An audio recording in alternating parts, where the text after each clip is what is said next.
दिवा रेल्वे स्टेशनच्या पूर्वेकडील फाटकापासून दिवा शीळ रोड, दिवा आगासन रोड, मुमरादेवी कॉलनी रोड, साबेगाव परिसरापर्यंतच्या भागात फेरीवाल्यांचे वाढते अतिक्रमण हे नागरिकांसाठी डोकेदुखी ठरत आहे। या भागात दिवसेंदिवस फेरीवाले बिनधास्तपणे आपली दुकाने थाटत असून त्यांची अरेरावी सुद्धा मोठ्या प्रमाणात वाढली आहे। या अतिक्रमणामुळे या भागातील वाहतूक व्यवस्था कोलमडली असून दररोज अपघात, वाहतूक कोंडी, धक्काबुक्की आणि भांडणांचं प्रमाण वाढलंय। स्थानिक नागरिकांनी अनेकदा दिवा प्रभाग समितीकडे लेखी तक्रार केल्या असतानाही आजतागायत कोणतीही ठोस अंमलबजावणी झालेलं नाही, हे अत्यंत दुर्दैवी आहे। सुप्रीम कोर्टाच्या आदेशानुसार कोणत्याही रेल्वे स्थानकाच्या 150 मीटर परिसरात फेरीवाल्यांना थांबण्यास बंदी आहे। मात्र दिव्यात हे नियम सर्रास पायदळीत उडवले जात आहेत। अरुंद रस्त्यांमुळे वाहतूक अडथळ्यात अडकली असून नागरिकांचा जीव धोक्यात आलाय। या फेरीवाल्यांच्या अतिक्रमणामुळे परिसरात घाणीचं आणि अस्वच्छतेचेही साम्राज्य पसरलंय।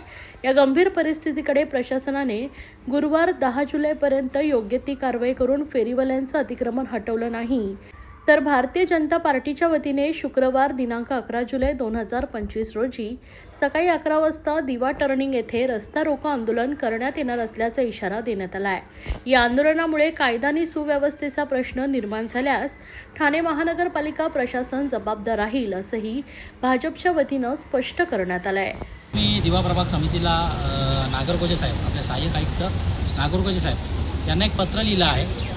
आम्ही 3 जून रोजी आमचे कोकण पदवीधर मतदारसंघाचे सन्माननीय आमदार निरंजनजी डावकरे साहेब यांच्यासोबत आयुक्तांच्या दालनात जाऊन त्यांच्यासोबत एक बैठक केली होती आणि या फेरीवाल्यांसंदर्भात आम्ही निवेदन दिलं होतं की तात्काळ यांच्यावर कारवाई करायला हवी, कारण या फेरीवाल्यांचा त्रास संपूर्ण दिव्यातील नागरिकांना आहे।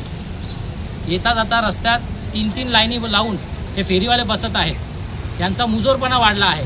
आपण अलीकडच्या काळात बघितलं असेल तर या फेरीवाल्यांनी दिव्यातील नागरिकांवर हल्लेसुद्धा केलेले आहेत।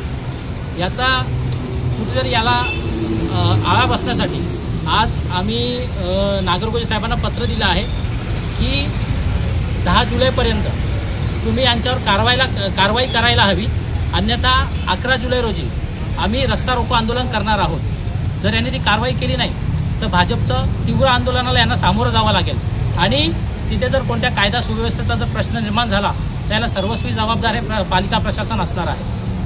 फेरीवाला क्षेत्र घोषित करावं अशी काही फेरीवाल्यांची मागणी। ऑलरेडी ज्या जमिनी आहेत, ज्या जमिनी जिथे जे फेरीवाले क्षेत्र आहे, एखादं गार्डन असेल, एखादं कोणतं लायब्ररीचं आरक्षण असेल, फायर ब्रिगेडचं आरक्षण असेल, तर त्यांनी महापालिकेने त्यांचा तो प्रश्न सोडवायला हवा।